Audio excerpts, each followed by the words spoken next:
We're both trying to figure out what we were learning from our own journeys and transitions and leadership. It led to me being here and, of course, meeting Phil and Meredith and being part of this weekend here with you. So it's a joy to be here. I pastored the same church in the north of England for 32 years and then handed that over, similar to you guys' situation here, handed the church over to my daughter and son-in-law to take over leadership of it in 2010. And since then I've been doing things around the world and online to continue to add my voice to help humans live better lives and to help leaders be better versions of themselves. And I've been having a ball doing that. And of course, in the pandemic and the lockdown and no traveling, I loved it. It suited my introversion.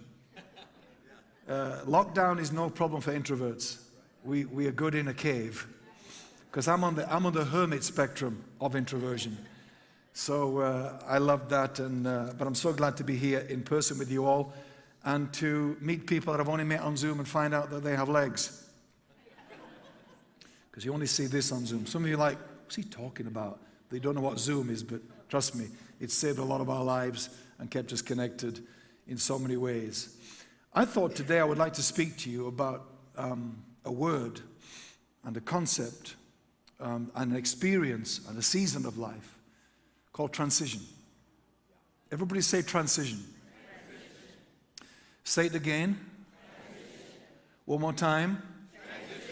All right, I'm not making you say it to treat you like children at all. I just think when someone's teaching about a word that is not in your daily vocabulary, saying it 3 times is the most you'll probably say it this year. So to hear yourself say a word you don't normally use connects you in a fast-track way to get on the same page with me in the 37 minutes we have left, especially if it's a word and a concept that's unfamiliar to you, or when you say the word, things come to your mind that are or are not helpful, or nothing comes to your mind, which is why I'm here. Your church has been through a transition in its leadership recently. Ours, as I mentioned a moment ago, went through a huge transition after 32 years of pastoring, and of course, Michael and Kathy here pastoring for decades too. All leadership transitions that are of that nature, whether it be in government or in the corporate world, or in any arena where it is the passing on of a baton to the next generation of leaders, by and large, historically, it's never done well. For all kinds of reasons that are complicated. So because it's never done well, and it still doesn't seem to be done well, and it's often not done well, especially in the church world, it's kind of worthy of our attention now and then, I think, to talk about it and see what we can learn and see how we can add our voice to doing it better on our watch. Because though you may not be the people that are in charge of something, and so you can't relate to an analogy about a senior pastor passing something over to the emerging leadership, or you can't relate to the leader of some political party or a corporate handing something over. All of you, all of us, are experiencing transition on a daily basis. So you're all included in this talk, in case you're thinking, well, this doesn't apply to me because it's about leadership and so on. All of us as humans, from the day we are born, well, from before we're born, from getting out of the womb into the world, you have a transition experience. In fact, there's a point in birth, midwives will tell you, there's a point in birth called the point of transition. When the baby is in the birth canal and it's at the point of no return, it can't go back. It can only go forward, and forward isn't appealing. The baby's like, who, me, through there? I don't think so. And after all, this has been 9 months of perfection. I've had free food, free drink, transportation, comfort, no drama, no responsibility. Why in the world would anybody throw me out of here? That's typical of what we all feel about transition. What is wrong with this place? Why would we change any of this? Is what you first felt when you were born. And so that transition that you were in, And again, midwives tell us that typically in transition, in the moment of transition in birth, and you mothers know this, so forgive me if this is triggering for you. That point in birth when it's so much pain and agony, and only you can experience that in the way that you do. And in that room where a baby's been born, there are three players. There is the mother, the midwife, and the baby. And if you interviewed them all, they'd have a very different story to tell. The baby would say, "What is going on? What is wrong with you people doing this to me?" The baby feels crushed and squeezed and abused and hurt and misunderstood and not being taken care of. The mother is in just pain and just wants the pain to end and get it over with. And so the mother and the baby predominantly are in distress in that scenario. The only one that's calm, cool, and collected is the midwife. But the problem is, in transitions, we have an abundance of babies and mothers, and we have a famine of midwives. So what happens is it all finishes up defaulting to panic and pain and misunderstanding and anger and aggression and confrontation, because the people that tend to have the largest voice in transition are the ones in most pain. So what we have to try to redeem in transitions is we have to get a calm head on it, which in the, birthing suite analogy is the midwife, because she's seen it all before. There's nothing she hasn't seen. Everything that happens was expected. They have backup plans for anything that might be randomly unexpected, and they've done it millions of times.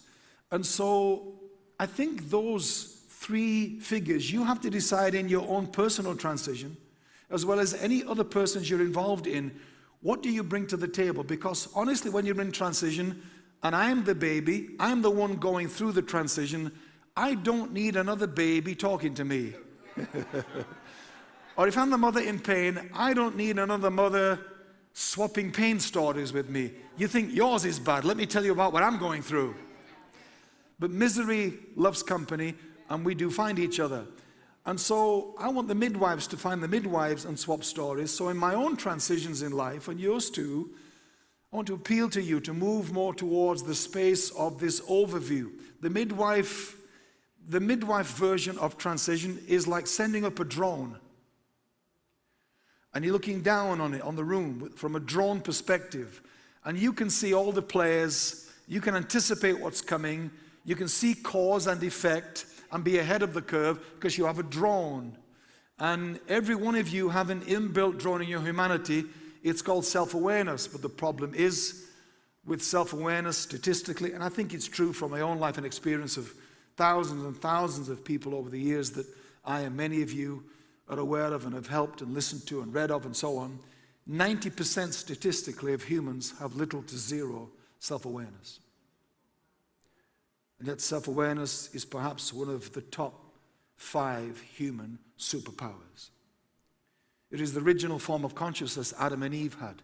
So if you were to look at a perfect kind of consciousness before the fall of man, it would be self-awareness. Self-consciousness came in through sin, and they began to cover themselves up. There was no awareness of nakedness. There was no shame, no guilt. There was no self-consciousness until sin brought that level of consciousness into humanity. Prior to that, all Adam and Eve had, was beautiful self-awareness. And so with self-awareness, transition gets easier, but because most don't have it, I want to assume there's much of it in the room today. Unless you put it there, unless you work on it, unless you commit to accessing that's there for you all. And self-awareness is going to really help in all of this. So bear that in mind as we talk, and I can't talk on everything, but I'm throwing out these little thoughts so that you might go away and read something about self-awareness and think, I could do that in my life if it would help me in this muddle I'm going through at the moment. I'm going to read a scripture to you, and this scripture is the best thing I've ever read that describes, sums up, illustration, metaphorically, of transition. It's from Ezra 3, verse 11 to 13, and it says this: "And all the people gave a great shout of praise to the Lord because the foundation of the house of the Lord was laid. But many of the older priests and Levites and family heads who had seen the former temple wept aloud when they saw the foundation of this temple being laid, while many others shouted for joy. And this sums up transition perfectly here. No one could distinguish the sound of the shouts of joy from the sound of weeping, because the people made so much noise and the sound was heard far away. I think it's a brilliant description of what I'm trying to introduce you to around this idea of transition. Transition is this mixture of joy and tears. It is a chaotic blend of yes and no. It is a mixture of I love this and I hate this. It is a combination of excitement and apprehension. It's a combination of this is about time and this is too early. It's a combination of dreams and memories. And it's difficult to separate out which of these two things is in play on any given day, in any moment in that day, because all of these contrasting tensions are in you, not just in what's happening structurally or practically, it's in you as a human being. And we all experience these things I'm listing and many more, both personally and corporately. So if I can describe that to you that way, it should give you a heads up. The transition, which you are all experiencing in life all the time, some are micro transitions, and you're kind of adjusting and tweaking your life as you go because something right now in your life is asking you to change something and adjust something. So we're constantly doing that to some degree. But bigger transitions that are to do with big changes in your life normally have these things more stand out than the ones that are more micro. And because, as I said earlier, transitions aren't normally done well, I thought the best way I could bring you into it today is to break it into three parts. There are three primary parts to transition, whether it be personal and corporate, though it's always personal. And the three stages to transition are best pictured if you think of the metamorphosis from the caterpillar to the butterfly. As a caterpillar transitions to a butterfly, it starts as the caterpillar, then there's the cocoon stage, then there's the outcome that the caterpillar wanted of the butterfly. So there's the past, the caterpillar, there's the present, the cocoon, and there's the butterfly, the future. And between the past, the caterpillar, and the future, the butterfly, is change, transformation, renewal, upgrade, reinvention, transition. Transition I've often called like a fifth season. We know about winter, spring, summer, and fall. We know about those 4 seasons. And we know how to behave and dress and drive, and we change our lives around seasons, and that's good, and we survive that way, and we navigate that, and we know how to stay warm and keep cool depending on what season we're in. But all those seasons metaphorically are in your human experience too. We experience in our human experience winter, spring, summer, and fall. But there is a season between seasons called the season of transition that we have no language for. We have no navigational tools for. There's no GPS for it. And that's why more people are lost in transitions than are lost in the worst winter. Because at least if it's a severe winter, you still know how to survive winter because it's winter.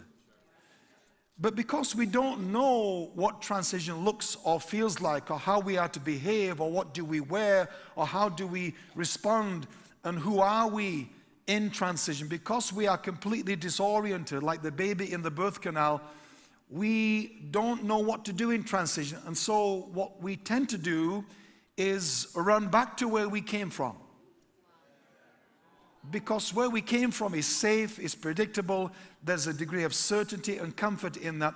And one of the reasons why transitions often aren't done well is because the people that need to move forward and transition to a new day, a new experience, find it so painful that they go back. And history isn't kind to people that go back. Generally now, in the Bible, you generally don't hear the names mentioned again of people that went back. Because there's nothing back there. And I know, and there's no judgment in this, by the way. I hope you know that from me. I'm not waving a finger at any of you today that have gone back recently. Because you can always keep moving. You can go back for a while and you can get some comfort. That's okay. I'm here today to say, I get that. I have gone back in my life. I've gone back into mindsets. I've gone back into cultures. I've gone back into relationships that I felt, well, there's comfort in that. I'm going to stay here. I don't want to deal with all the disruption of going forward. So I get going back as appealing. You just realize eventually, I can't stay here. I can't stay in that womb. I can't stay in that version of me. We can't stay in this version of us, if it's a corporate analogy. So this season between seasons, this season of transition, has no guidance for us. And that's why I think it's worthy of our attention. I don't think change is what takes people out. I think it's the transition needed to change that takes us out.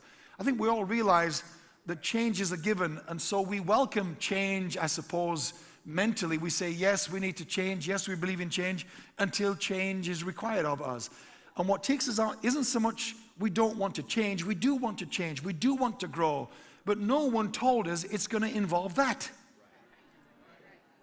It's like, I want to be there, but I don't want to go through this to get there. What the hell is this? Is what we feel. And the truth is this, if we don't figure that out, we can stay a long time in transition, like 40 years. Hello. You know, the direct line from Egypt to Canaan was about a month's walk. It's 40 years. And whether it's a month or 40 years, God does not decide that. We're writing that, really. And what happened with the Israelites is they got stuck in transition and died in transition. So there's a life lesson of millions of people. If we wanted one that's a good analogy for transition, go home and read about what happens when you stay in a place that wasn't meant to be stayed in. It was meant to be journeyed through. Transition is like a hallway in your house. It is a space and a room between rooms. But people don't put furniture in their hallways and TVs and sofas and live there. A hallway is a transitional space. A corridor is a transitional space. And when you step into a transition, it's a hallway. It's an adjoining space. It's not to be lived in. And when you park up in transition, everything about it feels squeezed and uncomfortable and unfamiliar and inappropriate. Because you weren't supposed to stay there. And I get it, because of these three stages, caterpillar, cocoon, butterfly, it's the cocoon that's the killer. Because a caterpillar is a caterpillar. We can see what it is. A butterfly is a butterfly. We can see what that is. But what is this thing in the middle? If you've seen a cocoon, if you haven't seen one for a while, Google it when you get a chance. Don't do it now, because that would be rude. And you can, which is brilliant. You can think, I'm going to look at one right now. Normally I'd have an image on here on screen to show you that, but I didn't have it with me. But you can picture a cocoon. So when the cocoon is fully formed, there's nothing to see that's recognizable. You can't say that's a caterpillar or a butterfly. It's neither. But what's happening inside the cocoon is what I want you to be aware of, to let you know that I know what you are going through and what we go through in transition. And let you know that God knows what you go through in transition. Because inside the cocoon, what you will not see, if you cut it open and looked at it, what you will not see, if it ultrasound scanned it, what you will not see is a caterpillar with wings. In other words, you think, I get it. That's what it was. clearly that's what it's becoming. The wings are a giveaway. It's becoming a, so you think, okay, I get it. It's a matter of time. Close it up, nothing to see here, all good. No. If you cut open a cocoon, what you will see can best be described as caterpillar soup. What the caterpillar was no longer exists. In the cocoon, literally, the caterpillar's body liquefies. Literally. It liquefies. And in the liquid in the cocoon are what's called imaginal discs. Imaginal discs, they're disc-shaped DNA. Literally, they're called imaginal discs. And these imaginal discs carry the code for what's next. They carry the code for the butterfly. But they don't look like a butterfly. It's a soup. So, in order for the caterpillar to change, in order for you and I to change, for our churches to change, our businesses to change, in order for us to change, we have to go into a cocoon phase. And the cocoon is characterized by loneliness and isolation and fear and anger and frustration and disorientation and disruption and sleepless nights and prescription medication. I'm serious. And the cocoon could also include drinking and drugs and abusive behavior and poor choices in the cocoon. No judgment here. I'm just explaining to you. I get it. I want you to get it. And be kind to yourself if you're in one today. Be nice to yourself. It's okay. It's good. I get it. In that cocoon, what the caterpillar has to do to become a butterfly is it has to commit identity suicide. Which is not a nice thing to say, let alone experience. Doesn't it? The caterpillar has to surrender its identity to a soup. It has to be willing to give up its identity, its shape and form and function and behavior. It has to give up everything familiar to it and to us that observe it. It has to let all of that go. It has to disappear into oblivion because you can't see it in that cave, in that cocoon, in that dark place. It goes into there and literally it surrenders itself into liquid. But it knows, and I want to say to you, you know. I know you don't think you know, but there's a part of you that knows that in that dark place, something new is emerging. I know it's hard to believe that. Don't clap, I ain't got time. I know it's hard to believe that because if something new is emerging, it's only valuable to speak about that usually if we can describe it, point to it, give a name to it. And then everybody can see, oh, I can see the butterfly, I see the antennae come out, I can see oh, I get it. But the pain of transition is that you know that something is happening inside you, but it is not formed enough yet to be the next thing. So, and this can go on, by the way, for a long time. The cocoon typically is about 3 weeks. But it could be 3 months, 3 years, 40 years in the wilderness. So this time doesn't pass quickly. And the longer you feel that you're in this sense of meltdown from who you were and not yet knowing who you're becoming, it's scary. Transition is letting go of what's in this hand that you've known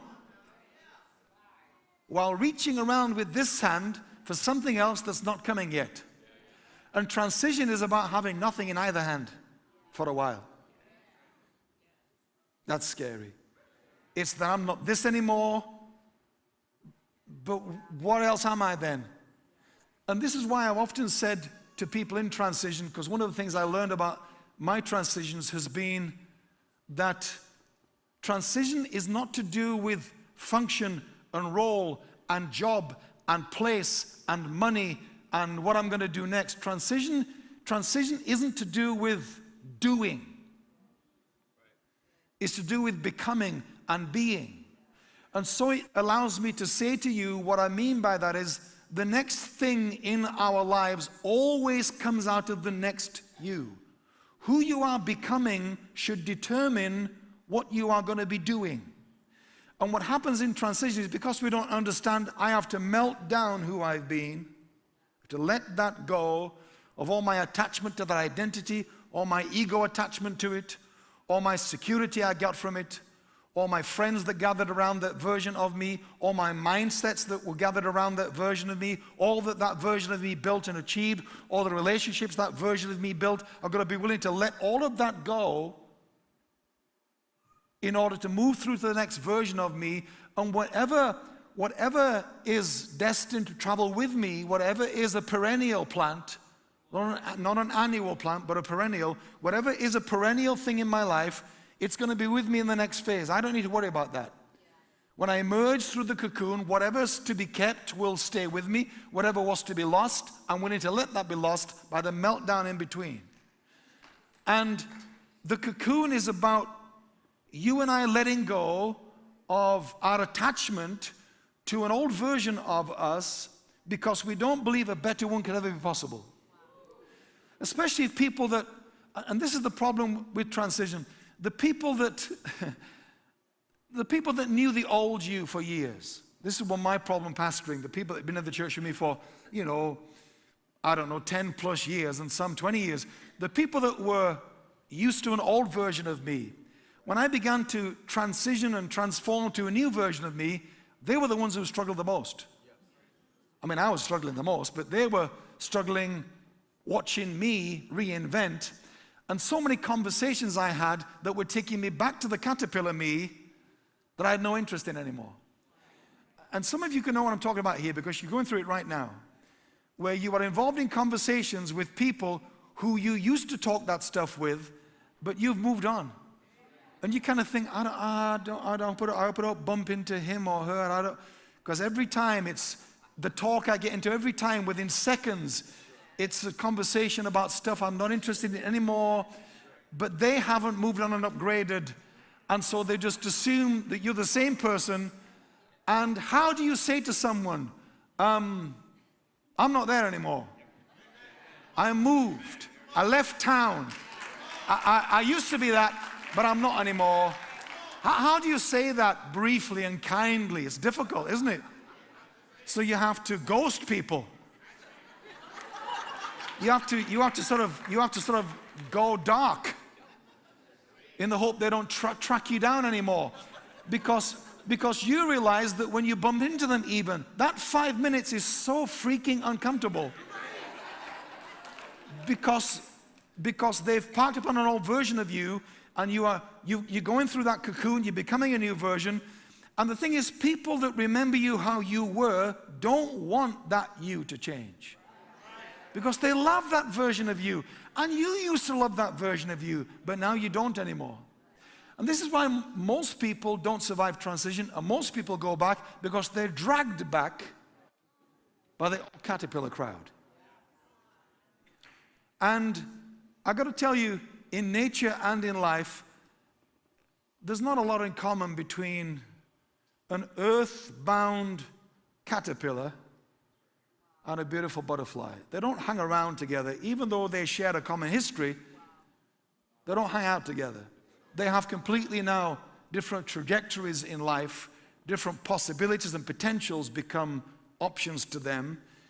So when you meet an old caterpillar and you're now a butterfly, I'm going to tell you, it's more painful. The more butterfly you become, the more difficult it is to be around caterpillar people, because they can see you coming a mile off now.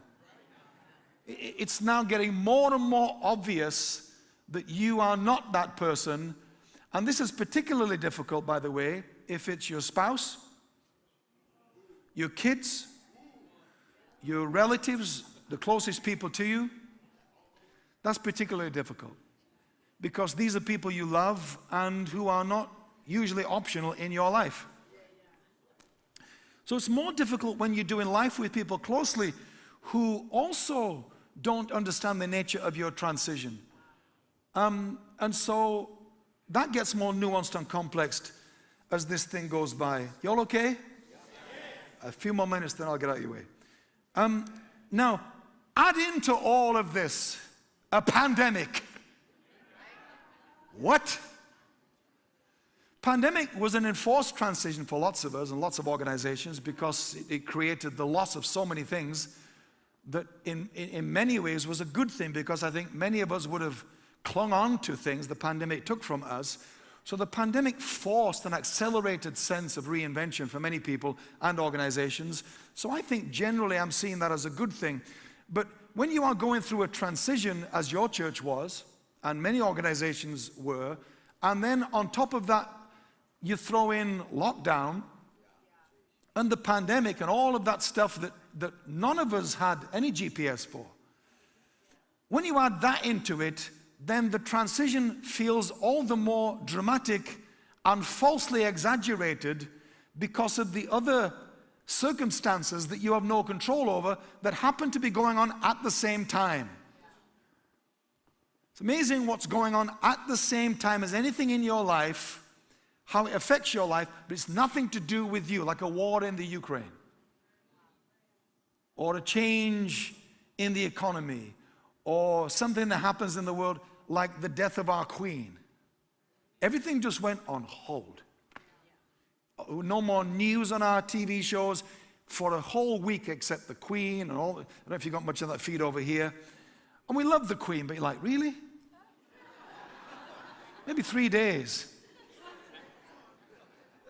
But my point is, and a bank holiday is declared on the day of the funeral. Well, if that was the day you were planning something significant in your business or your life or your church, they don't care. So all these curveballs come in and exacerbate the pain often and add to the confusion often of a pandemic. And that happens so many times, and you have to separate out all of that from all of this. And if you don't, it all feels worse than it really is when the external circumstances mesh with what you're going through. Then throw into that a midlife crisis, like I went through. I transitioned out of my church in my early 50s after 30 years, as I said, of pastoring. So I'm entering my midlife. And, you know, this midlife crisis language, you've all heard the term. I wish midlife crisis was a crisis. I wish it was that simple. The word crisis suggests there's a solution, it can be fixed. So the word crisis is misleading. It's not a crisis, it's an unraveling. Let's call it what it is. It's midlife unraveling, which is more cocoon territory than problem-solving territory. And I feel that for me, I'm coming into my midlife. I'm dealing with a lot of questions anyway about who am I becoming, what do I want to do with the second half of my life. And that's personal to me and personal to Michael and to Kathy and to many of you that are in that stage of life that are going through transitions in your life and family and workplace and your health and everything else. You get to this midpoint in life. It's a natural part of our humanity. It's nothing to do with spirituality or Christianity. It's a human experience. And so that's going on too often for us. My generation, Michael and I and Kathy, our generation that are handing over things to the emerging generation, we are dealing with stuff that's nothing to do with the kids. We're dealing with stuff in us. And we're processing things in us that are huge. But often we don't know how to articulate that or don't know how much of that is contaminating this other thing. That's in the mix too. And I realized that for me, wanting to figure out what do I do next, and what do I do next according to who I'm becoming, what is my butterfly me capable of? What should the butterfly me be doing? Who do I speak to? Where do I go? How do I make a living? How do I pay the bills? How do I stay fulfilled into my old age? I've done this for 30 years where those questions didn't by and large come up every day. Some days they did. But generally now I'm letting go of all of that certainty and I'm struggling with uncertainty. And I'm struggling with what does this all look like? Does anybody have a map? And of course, others can tell you what they did, but they're not you. And so that's helpful and a comfort, but it's not you. And that's why transition has to be dealt with so nuanced. It is so forensically different for all of us, is how we experience transition. And I knew that I had to be willing to let go of being threatened by the foundation of the new temple being laid, by new ideas. When I stepped down and transitioned, I said to my kids, look, it's kind of tag you're it. I'm gone. I'm not one of these guys, which has been a good thing for me actually looking back. I'm one of these people that sits around backseat driving of, make sure you don't mess with anything that I established that's sacred. It's amazing how many things we make sacred that really God doesn't care about at all. The Pharisees had a list of that stuff. The Pharisees had a list a mile long, and Jesus said, no, it's a couple of things really. Love God, love people. You're done. So all these things, and when my kids in the first 6 months scrapped stuff, just got rid of stuff, or got rid of staff or people, I'm like, what the hell's this? What? I had to, and here's where I go. And watch this now. Here's what the older generation do. That's disrespectful. Once you start using those words, and it might be, by the way, it might be, but if you default to, I don't feel honored, start using those words, it's now going to get complicated. Because I grew up under spiritual fathers. My spiritual father loved him to bits, died before his time in his early 60s, and I miss him.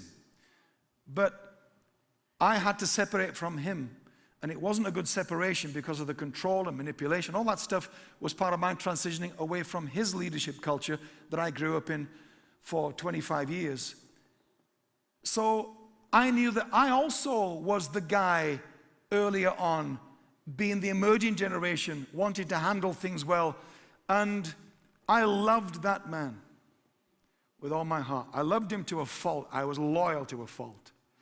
So to be accused of being disrespectful and dishonoring was like an arrow in my soul, because I knew before God I loved this man.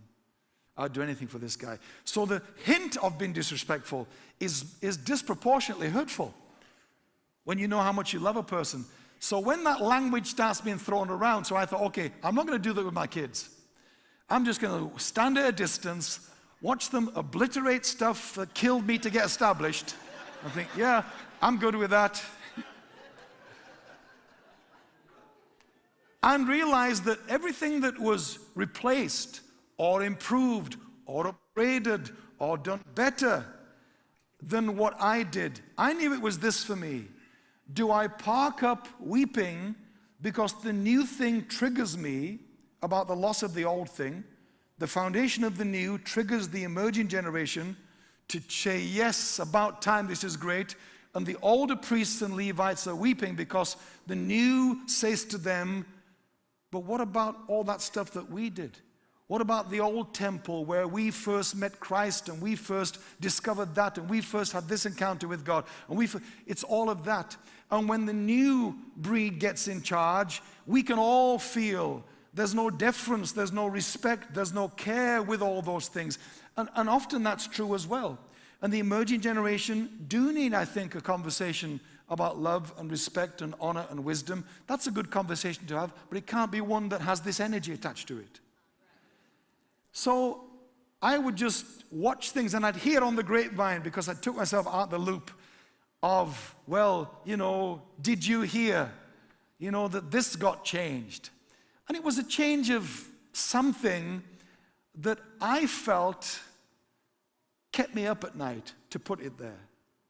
Something I went to war over. I went to war over making that culture in the church what it was.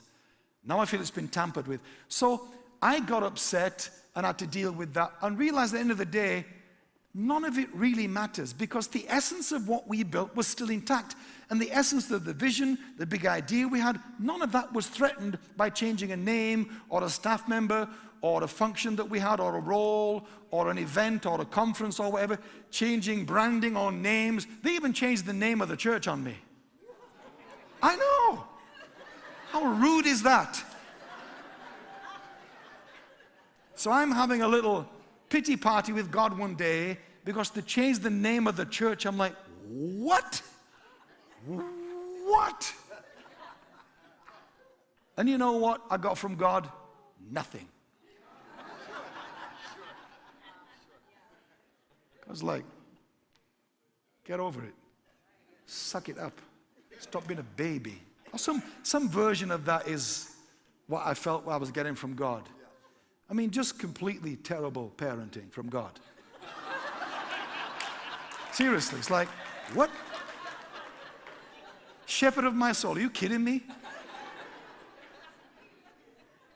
All right, I gotta stop, time's gone. I think somewhere in all of that is stuff for you guys to think about for your own transitions. Some of you are leading transitions in your life outside of this room, and maybe it'll help you in the leading of those transitions, in the leading of yourself in a transition, and maybe it will help you to key more into the transition happening in you here at this time in your church, and to cut yourself some slack, and to be gracious and kind, because what's happening on the biggest scene in a church or a business organization is happening in you. And if you are unkind to what's happening here, it's hard for you to be kind when it starts to visit you personally. Transitions are times for huge grace, huge love, fun, laughter. Don't take yourself too seriously. Is also a good go-to energy to adopt in transitions. I'm going to stop and just mention a few resources. I'm going to pray for you before you arrive. You okay? Yeah. All right, I know I've just flown in here and Sean appears that Johnny come lately, come in from England and dropping all this stuff on you, but we're okay. I'm leaving town today. It's all right. I'm not staying. You're okay. Hannah is here with me. She's helping with some resources, and she's in the foyer area. And if you're interested in getting any more stuff that I'm teaching, some of this stuff and other things, I touched on self-awareness this morning. I have a whole video course. These are digital products. You know, we're in the digital age, don't you all know that? My generation in here, do you know, guys in here, there's no more CDs. Sorry to break it to you. But what you're going to buy in one of these, if I could put a picture on it for you, it's like a wheelbarrow full of CDs. But no need to carry anything out the building. It's the click of a button and it's just there on your device, if you have one. If you're not, you should get one, or get your grandkids who are 3 to show you how to work one. So, self-awareness made simple, because I want you all to understand what I mean by self-awareness. Self-awareness has been one of the top 3 game changers for me in my life, self-awareness. So they have a whole video course on that. Prosperity of the soul, I learned years ago in transition too, that I lived far too much from my ego. When you're attached to a thing, get triggered by it, it's your ego that's triggered, not your soul. Your soul couldn't care less. So the egoic part of me was triggered by all this stuff that my ego is attached to, because ego is an identity that you have. And my identity was attached to that thing, that role, that function, that name, that title, and all the rest of it. So I had to realize I'm living from my ego here in this transition. I had to move into my soul, which doesn't care at all about whatever they do with that stuff. So Prosperity of the Soul, another online video course that I've done and recorded it for you on video. And also finally, Aging Well. As you can see, I'm 95. I know. So just finding out how to look this good at 95 is worth getting a hold of Aging Well. What I can tell you is aging well is not automatic. Look around if you don't think that's true. You will not age well unless you're intentional about it. And this is a teaching on aging well in 5 areas: physically, mentally, emotionally, relationally, and generationally. This is about aging well as a whole person. We don't want you to have a gym body, a beach body, but be toxic on the inside. You ain't aging well. So that's a holistic approach to aging well. Anyway, speak to Hannah. We've got great deals on those for you guys if you're interested. And maybe that can help keep my voice in your life beyond today, if my voice would be helpful to you in the next season of your life. Father, I want to thank you for these beautiful human beings in this room today. Everyone is here with a story. All our stories are completely unique and bespoke and complicated. And I know that you know that, Lord. And I pray that you will help all of us to know that you see us in our cocoons. That in that loneliness and isolation that many feel today, that at least we feel that you are there, that you see us. And I pray for a clarity in us, in our transitions, in our cocoon stage. I pray for an unusual sense of clarity about the new DNA that's shaping in us.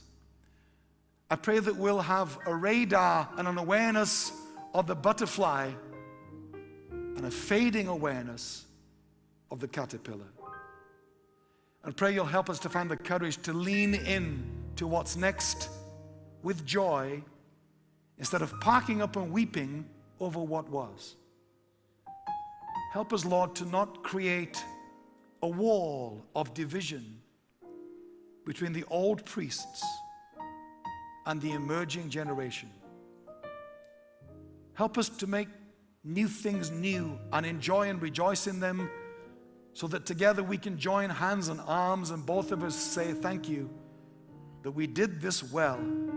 The transition was done well on our watch, in our lives. Let that be our legacy and our model to all that would learn from us in the months and years ahead. We love you, Lord. We are addicted to you. And we seek no cure. And I pray today that as this church goes forward, that their addiction to you will deepen, their addiction to why they are here will deepen, as we seek to serve our community in new and creative ways, as the new butterfly would emerge into become, keeping everything from the past as beautiful and timeless and precious, and adding new things we never even thought possible. In Jesus' name, amen. Thank you. Love you guys. Thank you.